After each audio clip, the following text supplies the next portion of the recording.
2022 NFL Mock Draft number 1, and I'm going to get right into it. With the number 1 pick, the Jaguars, they select Evan Neal, the offensive tackle out of Alabama, and this is a pick based off of logic. And even though Hutchinson and Thibodeau are two of the best prospects in this draft class, if not the best two prospects in this draft class, as those two have been sticking out to almost everyone as far as the best prospects. I think with what we saw in the Super Bowl a couple weeks ago, I think it shows that the offensive line is very important. So I have them going with Evan Neal out of Alabama because, well, mainly they had an opportunity to address their needs by taking off and sack with their second first-round pick in last year's draft, but instead they took Travis Etienne, a running back, which was the least of their needs, as James Robinson was coming off of a phenomenal rookie season last year.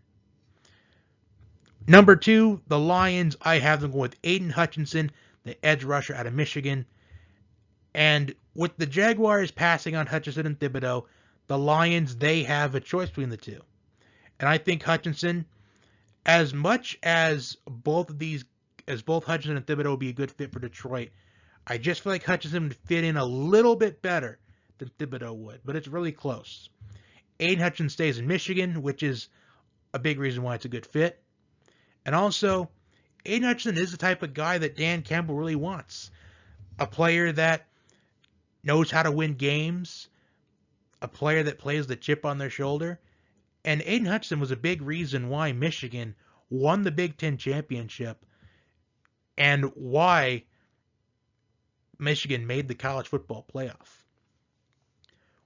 With the third pick, I had the Texans going with Kayvon Thibodeau, the edge rusher out of Oregon. If the Jaguars pass on Hutchinson and Thibodeau on draft night, the Lions will choose between Hutchinson or Thibodeau with the second pick, and the Texans, they'll settle with who the Lions didn't take. And the Lions did not take Thibodeau, so that means the Texans will take Thibodeau with the third overall pick. The fourth pick, I have the New York Jets going with Kyle Hamilton, the safety out of Notre Dame.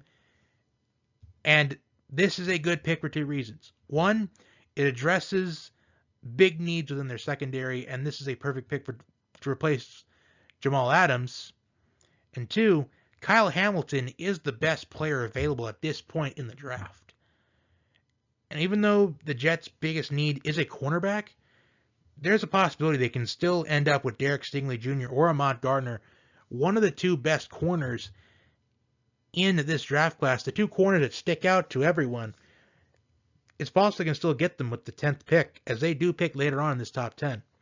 So will Stingley Jr. or Gardner still be available at 10? With the 5th pick, I had the Giants go with Akeem Ikonwu, the offensive tackle out of NC State.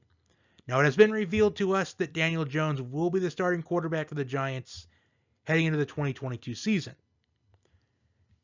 And I wonder why that is, because I feel like a lot of us have seen enough of what we need to see out of Daniel Jones, as it seems like Daniel Jones can only beat Washington. He struggles against everybody else. So I'm just not sure what that's about. I mean, I get that there's a lot of people I've seen people say there's no quarterback worth taking the top 10 or top 15 or even the first round. But I still feel like Pickett is a good option. I feel like Corral is a good option. I feel like Malik Willis could be a good option if he falls to the right team. But you also got to keep in mind that the Giants' offensive line is a big reason why they're struggling on offense, why Saquon Barkley hasn't reached up to his potential, as he was being painted as a generational talent coming out of Penn State. And a big reason why he hasn't been successful yet is because of the lack of offensive line production. I mean, look at what Jonathan Taylor did this past season. The Colts have one of the best offensive lines in the NFL. Look what Derrick Henry did 2 years ago. Over 2,000 rushing yards. The Titans are one of the best offensive lines in the NFL.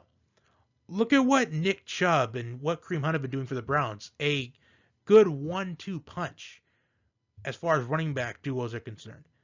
Well, the Browns are one of the best offensive lines in the NFL. So the Giants, they got to beef up their O-line to get Saquon Barkley to reach to his full potential. With the 6th pick, I have the Panthers going with Kenny Pickett, the quarterback out of Pittsburgh.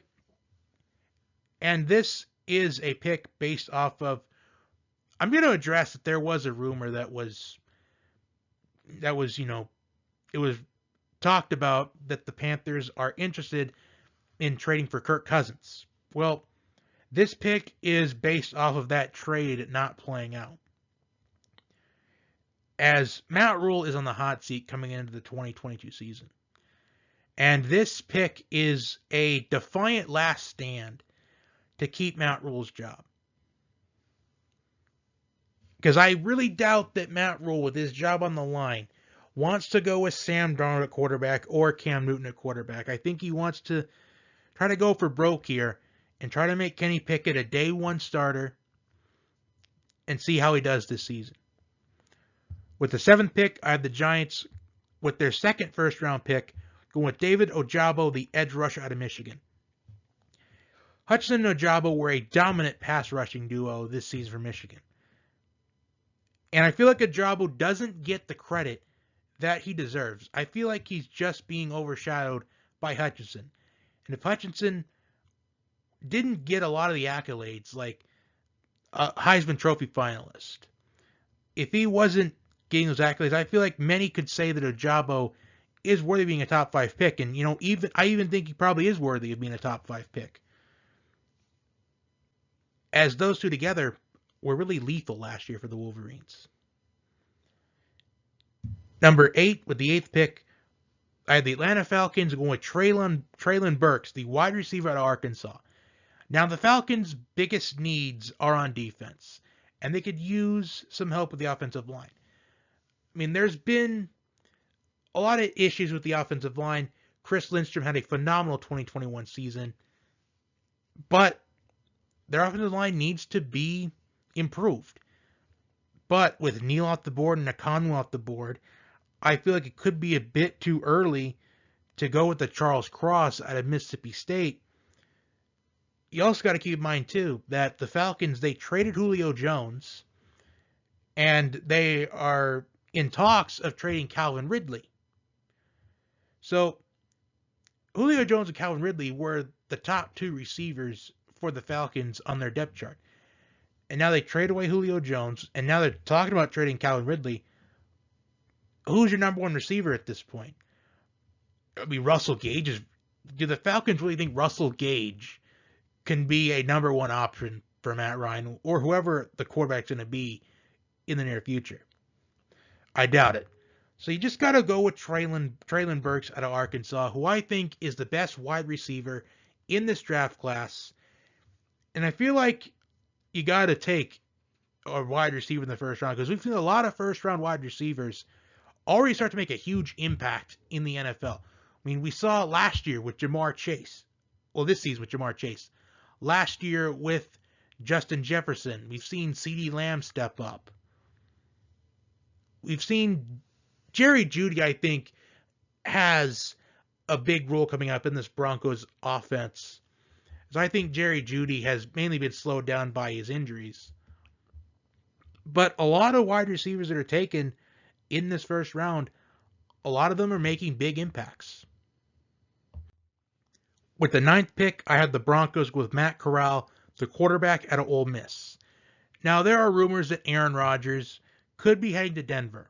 Well, this pick is based off of that not happening, because I just feel like either Aaron Rodgers stays in Green Bay or he retires. And we'll find out what Aaron Rodgers will do, hopefully soon. Because these mock drafts a little bit are going to be a mystery till we find out what Aaron Rodgers is going to do. The Broncos, I feel like they are a quarterback away from becoming legitimate contenders. And I get that Matt Corral, I know that Matt Corral will probably never be on the same wavelength as Aaron Rodgers, but the Broncos, they got to actually give a quarterback time to develop. I mean, they didn't give Drew Lock time to develop because I think it takes about 2 or 3 years to find out what you have in a quarterback. And I think Matt Corral, I think it's a good fit for him in Denver. Now, rounding out the top 10, I had the Jets going with Derek Stingley Jr., the cornerback out of LSU. So the Jets, they had the option of getting Stingley Jr. or Gardner to address their biggest need, and that is a cornerback. And they ultimately settled with Derek Stingley Jr. And Derek Stingley Jr., he did get overshadowed a bit in that 2019 LSU National Championship team, as he was just a freshman at the time, and he wasn't really talked about as much, but Derek Stingley Jr. is, I think, one of the two best corners in this draft class, as between him and Ahmad Gardner. Ahmad Gardner has not given up a touchdown his entire college career, but you got to think of the competition that Derek Stingley Jr. has gone up against. So I do give that small edge to Stingley Jr., but Sauce Gardner, whoever gets him, they could have easily a top 5 corner in the NFL about 5 to 7 years from now. With the 11th pick, I have the Washington Commanders taking Tyler Linderbaum, the offensive lineman out of Iowa. I think the Commanders, they're a very underrated team. I think that they are a few pieces away from becoming contenders because the Commanders, they had one of the best defenses in the NFL in 2020, but for some reason it just fell off in 2021. They had a couple of good games. I will give them that. And I think their defense still has the potential of being a top defense in the league for years to come. But they got to address their offensive line, in my opinion. And their biggest need is a quarterback. But with Pickett off the board and with Corral off the board, I don't think they want to go with Malik Willis. Unless Malik Willis has a great NFL combine, a great pro day, I don't know if the Commanders would be interested in Malik Willis. Maybe it's possible the Commanders, they might be in the running for Aaron Rodgers or even Russell Wilson or even Jimmy Garoppolo, one of those veteran quarterbacks that are on the move or expect to be on the move. So I think this is just a pick to address offensive line needs. As the Commanders, they have had issues with their offensive line in the past. The 12th pick, I had the Vikings with Ahmad Gardner, the cornerback out of Cincinnati. And this is the biggest need that the Vikings can address, and that is their cornerback position.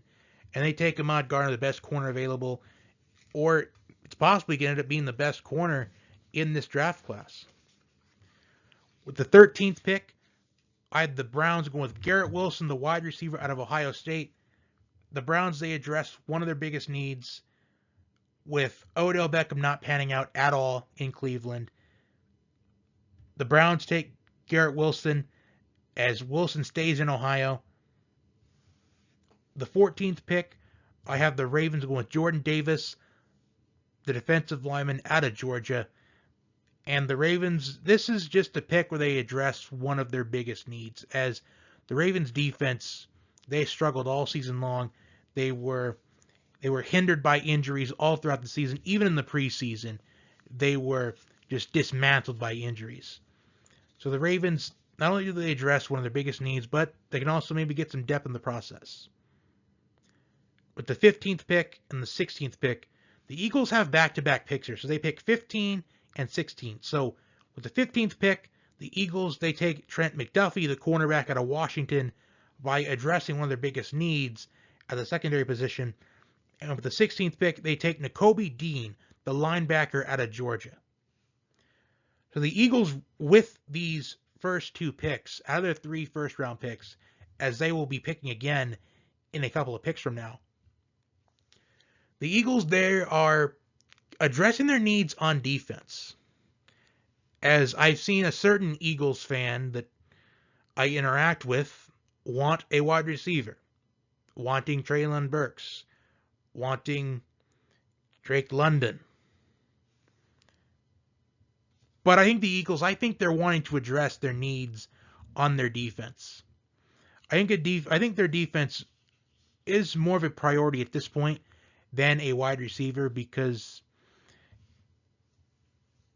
I just feel like the Eagles, they have not had the best luck with wide receivers lately. So I think they focus on their defense. And Trent McDuffie, Washington had one of the best pass defenses in college football last season.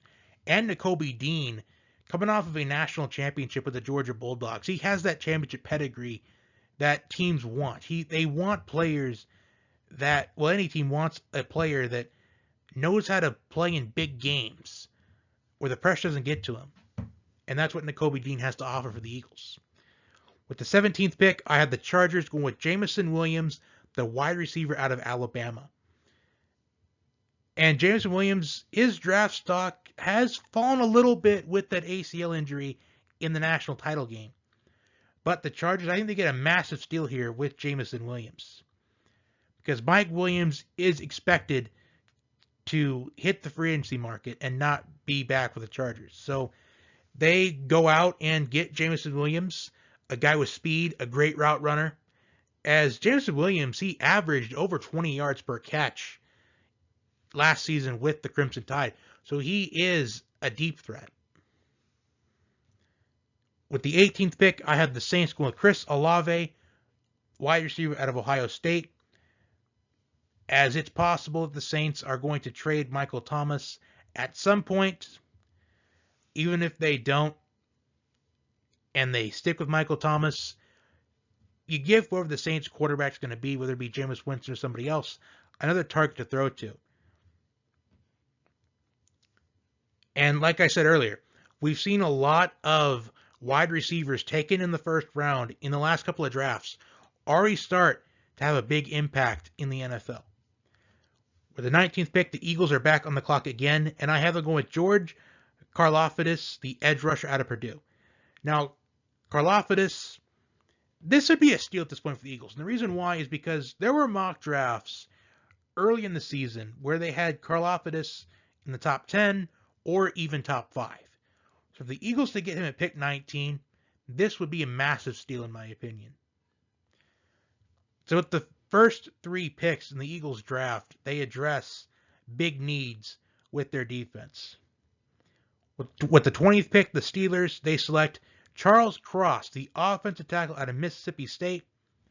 And this pick is the biggest need for the Steelers, in my opinion, because the Steelers' offensive line, it's not one of the best ones in the league, but it can always improve. Plus, you saw Najee Harris have a big season last year for the Steelers, and imagine how good he can be with a good offensive line, with a better O-line. The 21st pick, the Patriots, I think with Drake London, wide receiver out of USC. And the Patriots, this is simply addressing their biggest need. You got to give Mac Jones a target to throw to. And Drake London could end up being one of the best receivers in this draft class.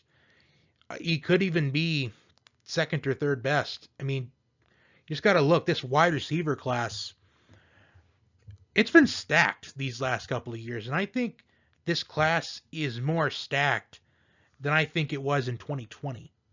Or even last year. Because Treylon Burks, Garrett Wilson, Chris Olave, Jameson Williams, Drake London, David Bell.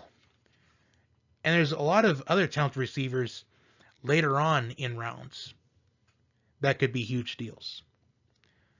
Patriots they address their biggest need. With the 22nd pick, I had the Raiders going with Andrew Booth Jr., the cornerback out of Clemson. The Raiders, they just addressed one of their biggest needs as they ended up parting ways with Damon Arnett at one point last season. So the Raiders, they address a big need here. The 23rd pick, I had the Cardinals going with Jermaine Johnson, the edge rusher out of Florida State. Another one of the situations where it's addressing one of the biggest needs. And Jermaine Johnson could also be a steal here because there are some that could say that let's say Jermaine Johnson could have top 10, top 15 talent, as that's where I've seen him in a few recent mocks that I've looked at. The fact that the Cardinals get him at 23, massive steal. Where 24 are the Cowboys going with DeMarvin Leal, the defensive lineman out of Texas A&M. And the Cowboys, as much as their haters don't want me to say it, the Cowboys are probably a few pieces away from being Super Bowl contenders. And the Cowboys are addressing one of their biggest needs in getting some defensive line talent. We saw big improvements for the Cowboys defense. We've seen they improved this season compared to the last year. I mean, but everyone's getting hyped about Trayvon Diggs. But Trayvon Diggs is only known for interceptions, so they could go corner, possibly. They could go with Kyrie Elam out of Florida, or even Roger McCreary out of Auburn. But I think they stick with DeMarvin Leal because it's more of the bigger priority at this point. Find a replacement for Taco Charlton, who never panned out. Number 25, the Bills. Now the Bills, if I said that they're a few pieces away from becoming Super Bowl contenders, it's believable. And honestly, it really is. The Bills probably need like maybe 2 or 3 more pieces before they can take that next step and make the Super Bowl. And they go with Roger McCreary, the cornerback out of Auburn, as this is going to be a complement to Tre'Davious White.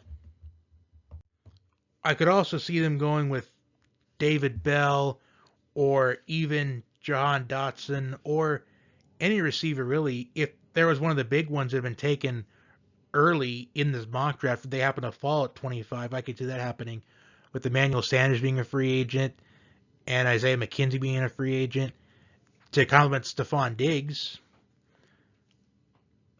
or even be a third option with Diggs, Gabriel Davis, and then that particular receiver, but they would fall into a number 2 option. Likely, it's possible they would. But I think it's going based off of need and priority. With the 26th pick, I have the Titans going with Devin Lloyd, the linebacker to Utah. And this would be a steal, in my opinion, as Devin Lloyd could be the best linebacker in this draft class. As I feel like Devin Lloyd just hasn't really gotten the respect he deserves, mainly because of the conference he's played in, as people don't really watch Pac-12 games compared to the SEC or Big Ten. But I've seen Devin Lloyd in some mock drafts where he could end up being a top 15 pick, and the Titans, they address one of their biggest needs.